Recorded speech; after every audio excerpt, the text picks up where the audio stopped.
A challenge? I'm up for a challenge. How about the Medal of Honor's 12 Months of Metal Vinyl Challenge? Yeah, let's do that one.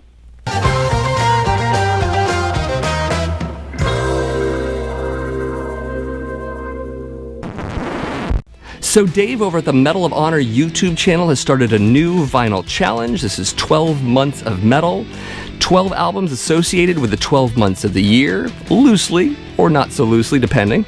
So I'm going to be picking a dozen of my own records. I'm going to be talking about them quite a bit, as usual.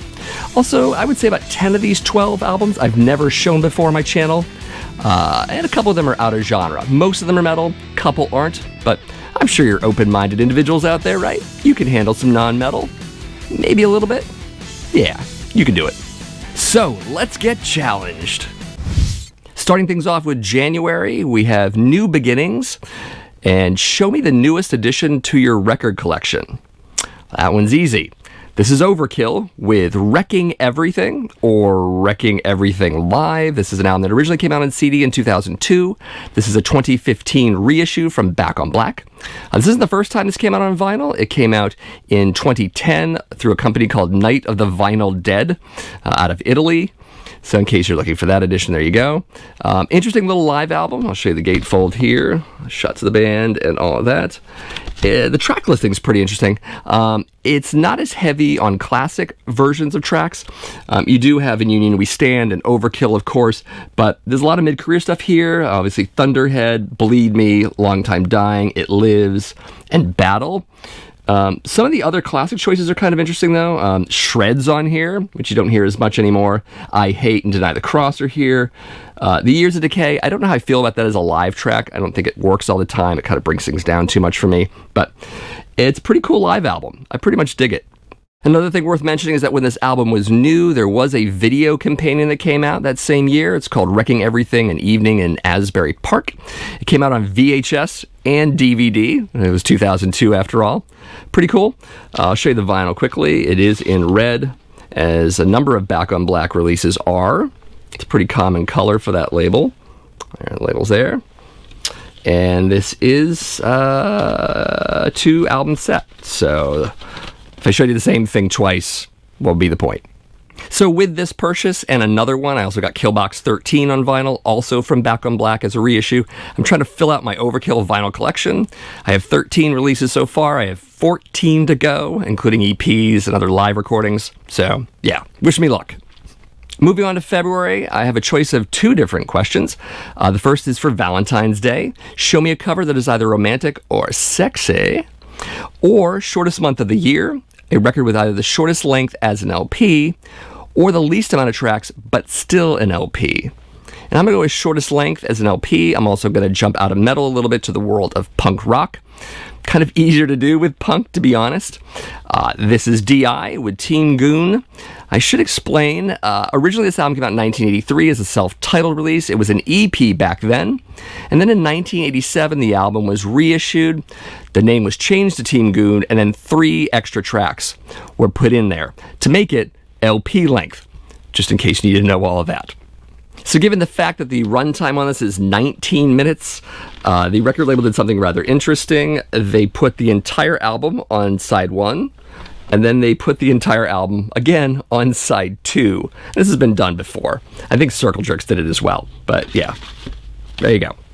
So I think like a lot of folks who discovered D.I. back in 1987 or thereabouts, I saw them in the movie Suburbia, the classic Penelope Spheris film.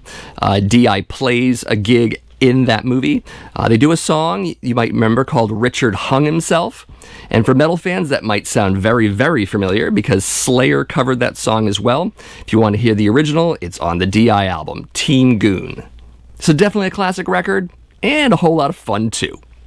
So moving on to March, we also get a choice here between Marching, either an album cover with Marching, or a song with the title March or Marching, or a sound effect to that effect, or St. Patrick's Day, Show Me Some Green Vinyl. Well, Since I'm part Irish, let's go for some green. This is 45 Grave with Sleep in Safety. Yes, another punk rock album, more or less. This is death rock, technically. The album originally came out in 1983, though this is a 2020 limited edition repress of that album. This band gets compared to Christian Death a whole lot, especially the Roz Williams era. I feel they're a little bit different than that. You might recognize this band because there's a song on this album in a different version that's in the movie Return of the Living Dead. You might know that song is Party Time. It is right there. This is the album version. The one on the soundtrack is the zombie version. It's a little heavier. It's shorter. It has alternate lyrics. The lyrics in the Return of the Living Dead version are more like partying and having fun.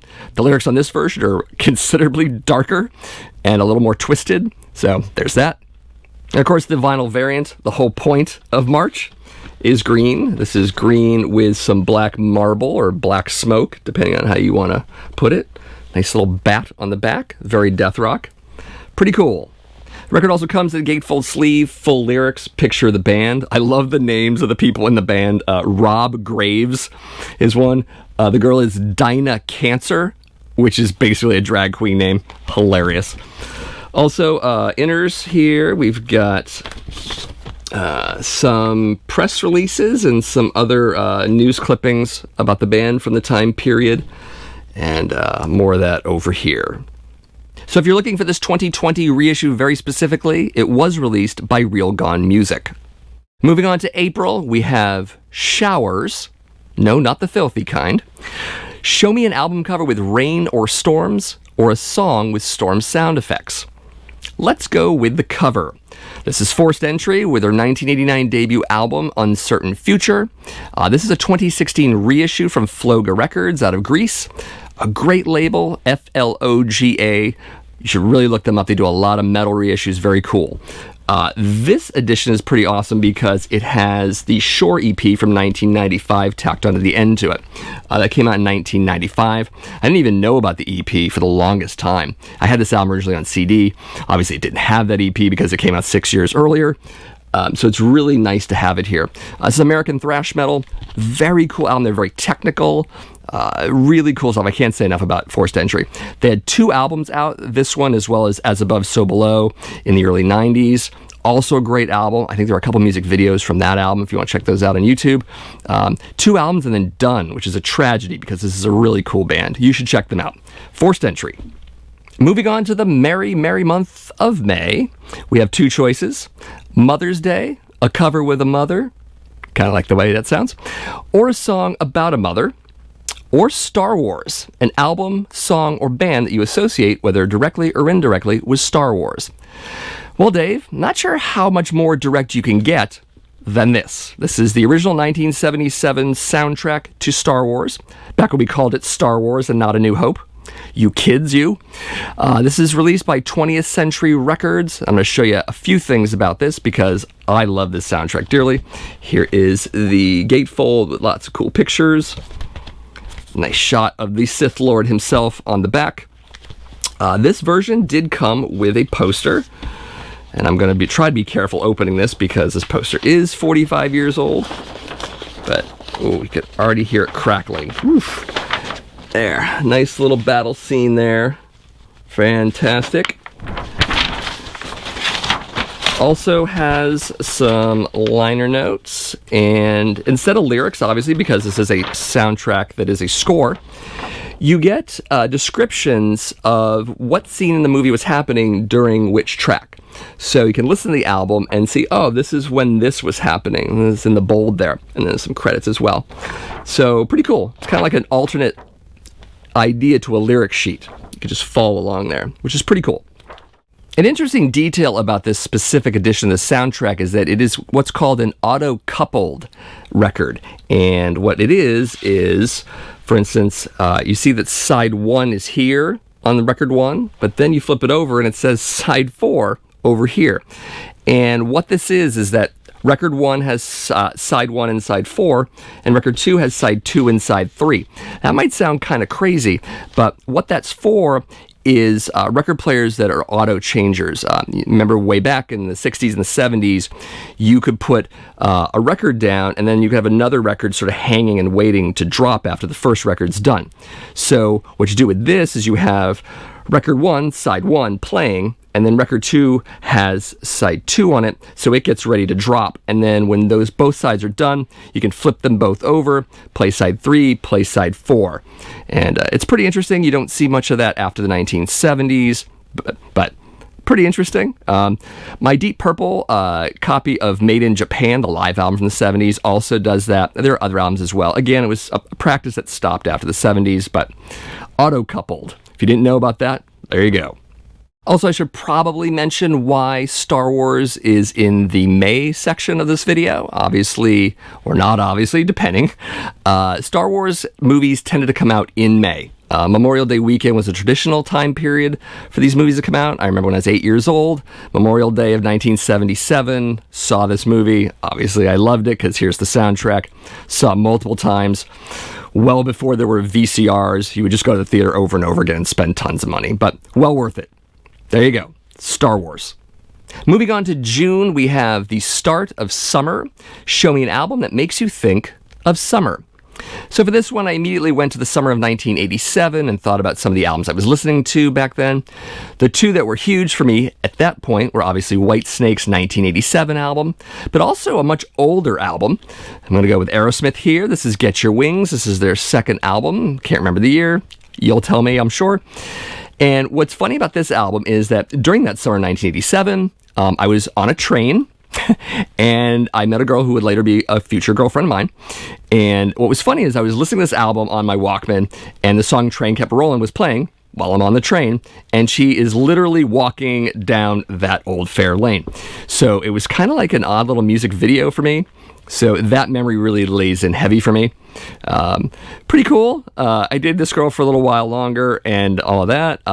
She lived in Southern California, and she's probably the reason why I went to Hollywood so many times in the late 1980s and the early 1990s, and was part of that whole glam metal scene, and went to all those club shows and had the time of my life back then. So thank you, Deb. Of course, Train Kept Rollin' isn't the only song in this album. Same Old Song and Dance is on here. Great track. Lord of the Thighs is probably my favorite song. Probably from Aerosmith. Maybe. It's in my top 3 for sure. It's definitely my favorite on this album. Seasons of Wither. Love that song a lot. This is just a great album entirely. It's a pretty thrashed copy, obviously. I actually found this record. I was coming out of a record store, and it was lying right there on the pavement, maybe a half a block away from the store. And I picked it up, and I'm like, hey, look, an Aerosmith album. And decided to hang on to it, and this kind of more or less made me an Aerosmith fan.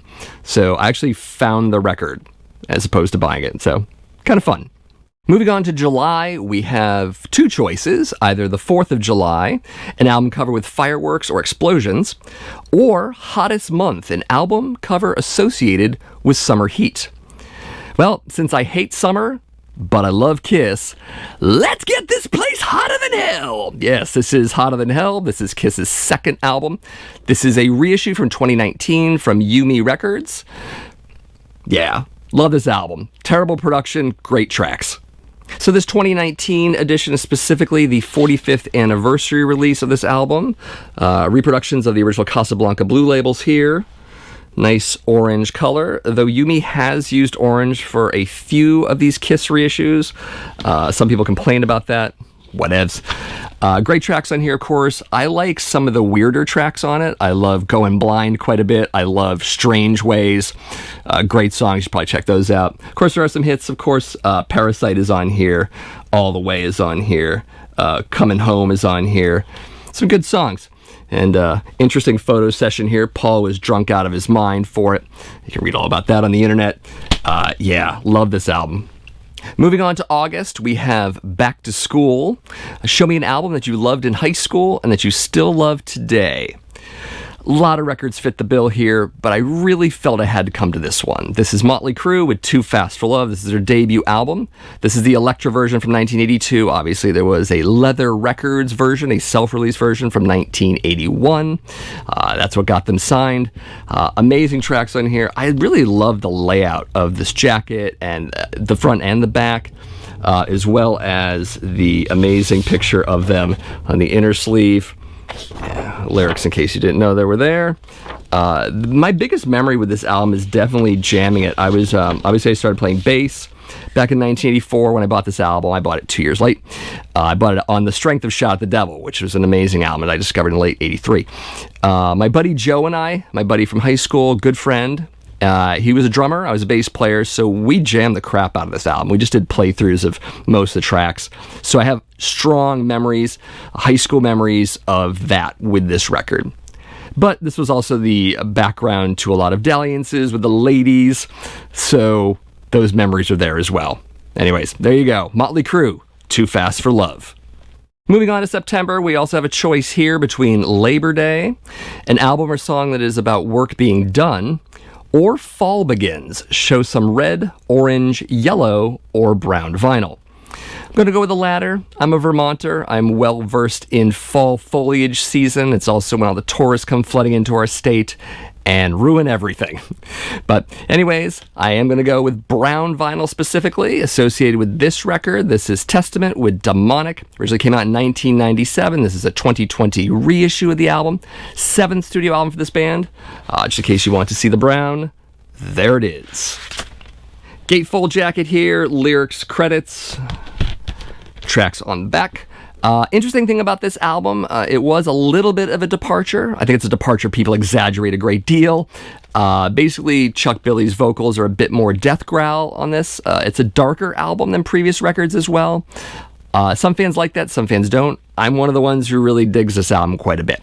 Another thing I liked about this particular issue, a reissue rather, is that the brown vinyl does match the cover a bit, at least the color scheme that's going on here. And it does bug me a little bit when I get an album where, say, the cover is a lot of reds and browns, and all of a sudden there's a green record in there. And I'm like, why is it green? I don't know. Should that bother me? Probably not. Maybe it bugs some of you. Let me know in the comments either way. But yeah. Anyways, Testament, Demonic. Moving on to October. Again, 2 choices. Dave is so generous with his questions.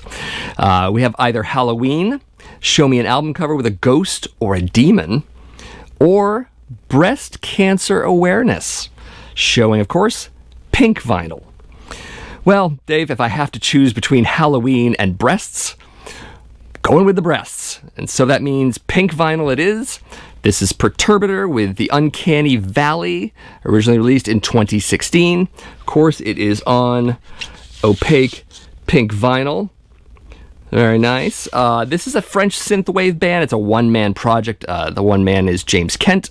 It was released on Blood Music, which is a Finnish label. Definitely dark synthwave. There's nothing really happy or peppy about this album necessarily. It's pretty cool stuff. I guess I'm doing 3 non-metal albums here, so sue me. Just wanted to talk a little bit more about this opaque pink vinyl again. The variant is 250 copies in North America and 400 in Europe. So 2 record set, incidentally. Also has some good art in the gatefold, if you're interested in art. Some of you are. Anyways, Perturbator, The Uncanny Valley, great dark synth album. Check it out. Moving on to November, 2 choices again. We have Thanksgiving Bird, show me an album with a bird on the cover, or 11th Month, an album with 11 tracks. Let's go with a bird. Well, sort of a bird. A bird with a dude's chest? Sure. This is Manowar, the 1982 debut release of Battle Hymns.